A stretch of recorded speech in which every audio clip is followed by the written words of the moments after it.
آج اٹھ کے کہتے ہیں شیعوں نے مارا، شیعوں نے مارا، شیعوں نے مارا۔ تو جس لمحے حسین قتل ہو رہے ہیں وہ دور تو صحابیوں کا ہے،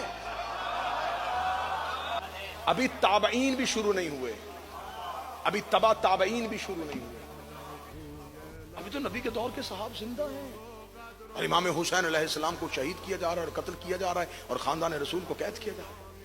اس کا مطلب ہے کہ یزید کا باپ اپنی دور میں یزید کے لیے حکومت، سلطنت، کس کس کو خط لکھنا ہے، کس کس سے بیعت مانگنی ہے، اور یہ فیصلہ یزید کا نہیں تھا۔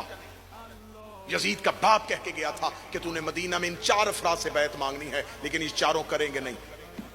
عبداللہ ابن زبیر سے مانگ لینا، عبداللہ ابن عمر سے مانگ لینا، حسین ابن علی سے مانگ لینا، باقی کوئی کر سکتا ہے، حسین کبھی نہیں کرے گا۔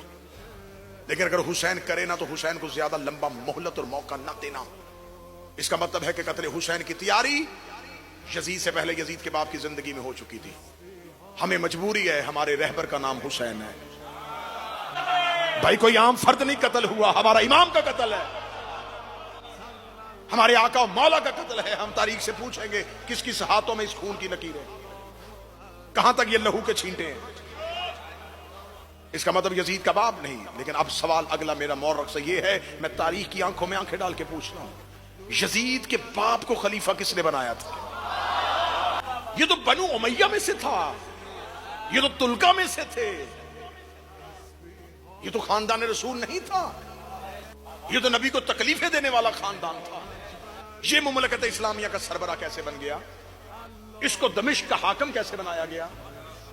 پھر پورے مدینے تک اس کو سرزمین مملکت اسلامیہ کی سلطنت کیسے دی گئی؟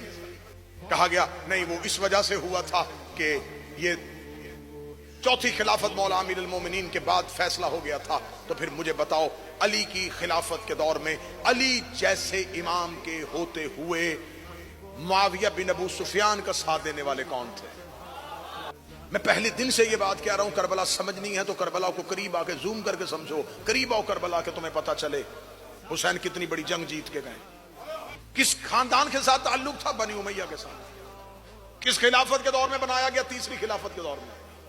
قتل حسین کی کھوج لگاتا لگاتا پیچھے گیا، تیسری خلافت کے دور میں آ گیا۔ اب مجھے بتاؤ، مسلمانوں کا جب تیسرا خلیفہ بنا تو کمیٹی کس نے بنائی تھی؟ اس کمیٹی میں شامل لوگ کون تھے؟ اگر اس کمیٹی نے تیسرا خلیفہ کا تعین کیا، اسی تیسرے خلیفہ نے معاویہ بن ابو سفیان کو دمشق کا گورنر بنایا اور اسی نے قتل حسین کے لیے لوگوں سے بیعت کی، اور اس کے بعد یزید نے حسین کا قتل کیا، کھوج پیچھے چلا گیا ہے۔ میں قتل حسین کی انکوائری اور تحقیق پڑھ رہا ہوں آپ کو۔ صدیوں بعد یونان کی عدالت میں مقدمہ کھل گیا تھا سقراط کے قتل کا، صدیوں بعد کھل گیا۔ جو نوجوان بیٹھے جا کے سرچ کر، انہوں نے کہا نہ اب سقراط ہے، نہ وہ زہر پلانے والا، نہ زہر پینے والا، اب مقدمہ کیوں؟ انہوں نے کہا ہماری مجبوری ہے، سقراط کا قتل یونانیوں کے سر پہ ہے، ہم اپنی عدالت سے مقدمہ جیت کے ثابت کرنا چاہتے ہیں ہمارا تعلق زہر پلانے والوں سے نہیں، زہر پینے والے کے ساتھ، ہم ظالم کے ساتھ نہیں، مظلوم کے ساتھ۔ مسلمانوں میں یہ کربلا میں بیٹھ کے اس لیے کہہ رہا ہوں کہ قتل حسین کا الزام مسلمانوں پہ ہے۔ جلدی کرو، حسین کے کیمپ میں آؤ، کہیں قتل حسین تمہارے سر نہ آ جائے۔